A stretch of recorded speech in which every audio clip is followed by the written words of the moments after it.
শান্তি কতদূর? আবারও অশান্ত গন্ডাছড়া। ভোর রাতে ভস্মীভূত 3টি দোকান। ঘটনা মঙ্গলবার ভোর 3টে নাগাদ গন্ডাছড়া বাজারে। গন্ডাছড়ায় কলেজ পড়ুয়া যুবক পরমেশ্বর রিয়াংয়ের অনাকাঙ্ক্ষিত মৃত্যুকে ঘিরে জটিল অবস্থার তৈরি হয়। শুক্রবার রাতে নির্বিচারে হামলার পর লুট করে পুড়িয়ে দেওয়া হয় বাড়িঘর, দোকানপাট, ব্যক্তিগত যানবাহন, এমনকি গবাদি পশু। সর্বস্ব হারায় কম করে হলেও 40টি বিশেষ জাতি গোষ্ঠীর পরিবার। প্রায় 300 মানুষ এখনও ত্রাণ শিবিরে রয়েছেন। রবিবার ধলাই জেলাশাসক মহকুমা সফরে করে প্রশাসনিক কাজকর্মের খোঁজ খবর নেন। বিপন্ন মানুষের ক্ষোভের মুখে পড়েন, আশ্বাস দেন দ্রুত ব্যবস্থার। সোমবার মহকুমায় আসেন মন্ত্রী টিঙ্কু রায়, প্রাক্তন সাংসদ রেবতী ত্রিপুরা, রামপদ জমাতিয়া এবং বিজেপি নেতা সুবল ভৌমিক। ক্ষতিপূরণের কাজকর্ম প্রশাসনিক স্তরে কতটুকু চলছে সেই খোঁজ খবর নিতে আসেন তারা। মানুষজন তাদের পেয়ে নিজেদের ক্ষোভ উগরে দেন। তারা আহ্বান রাখেন শান্তি বজায় রাখার, সম্প্রীতির ঐতিহ্য আবার কায়েম করার। কিন্তু সেই আহ্বান কোনো কাজে আসলো না। মঙ্গলবার ভোর আনুমানিক 3টে নাগাদ গন্ডাছড়া বাজারে 3 ব্যবসায়ীর 3টি দোকান ভস্মীভূত হলো আগুনে। দমকলের 2টি ইঞ্জিন আগুন নেভাতে এলেও ততক্ষণে পুড়ে ছাই হয়ে যায় 3টি দোকান। যাদের দোকান পুড়েছে তারা হলো তাপস দেবনাথের মুদির দোকান, রতন দাসের শুকনো মাছের দোকান এবং স্বপন দাসের শুকনো মাছের দোকান। ব্যবসায়ীরা রীতিমতো মুষড়ে পড়েছেন এই বিশাল ক্ষতিতে। তাদের সবকিছু হারিয়ে ক্ষোভ ও যন্ত্রণায় ক্লিষ্ট হয়েছেন তারা। এরকমই এক ব্যবসায়ী প্রতিক্রিয়া জানাতে গিয়ে বলেন,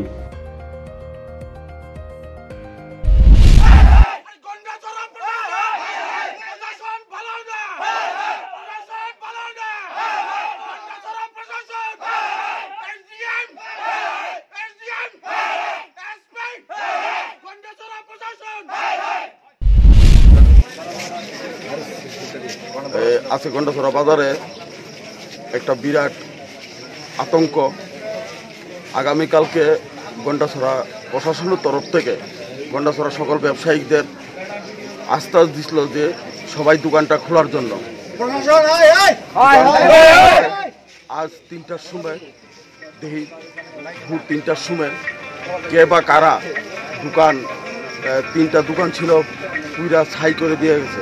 প্রশাসনের উপর আমরা কেমনে আশ্বাস থাকবো? আমরা বিশ্বাস করি না, চাই না।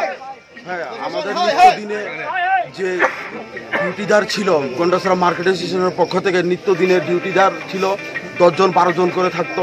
প্রশাসনের উদ্যোগে ওই ডিউটিদার ছিল না। হ্যাঁ, প্রশাসনের গাফিলতি।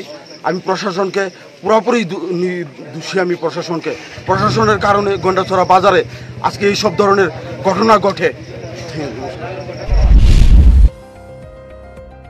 এর মহকুমা স্বাভাবিক জীবনে ফিরবে কবে, বা আদৌ ফিরবে কিনা সেটাই এখন বড় প্রশ্ন। গন্ডাছড়া প্রশাসন, পুলিশ প্রশাসন তরফ থেকে গতকালকে মাইকিং করানো হয়েছে বাজার খোলার লেগে। বাজার ম্যাক্সিমাম বন্দোবস্ত করে 1-2 দোকানদার খুলছে। স্বাভাবিক জীবন তো ফিরাইতে লাগবো, সবসময় তো সন্ত্রাসে চলতো না। কিন্তু বাজার কমিটি আমরা কোনো সব সিদ্ধান্ত লইছি না বাজার খুলুন, কারণ আমরা এই ক্ষমতা নাই যে পরিস্থিতি বাজার খুলুন। তো অনেক প্রশাসন পাহারাদার আসলো থাইকা বাজারের আগুন। আমরা কীভাবে বাজারে চলুন, কীভাবে দোকানদারি করুন, এটা আমরা পক্ষে কোনো মতে আমরা হাতের মধ্যে নাই, আমরা পক্ষে সম্ভব না। আমরা বাজার কমিটি সিদ্ধান্ত নিচ্ছি না বা সিদ্ধান্ত ক্ষমতা নাই। বাজার খুলুন বন্ধ করুন এই সিদ্ধান্ত লওয়ার ক্ষমতা আমরা নাই, বা আমরা সিদ্ধান্ত লইছিও না। প্রশাসন খুলাইছে, প্রশাসন সিকিউরিটি রাখছে, এরপরও এই ঘটনা কেমনে ঘটলো কি কমো আমরা মুখে ভাষা নেব না।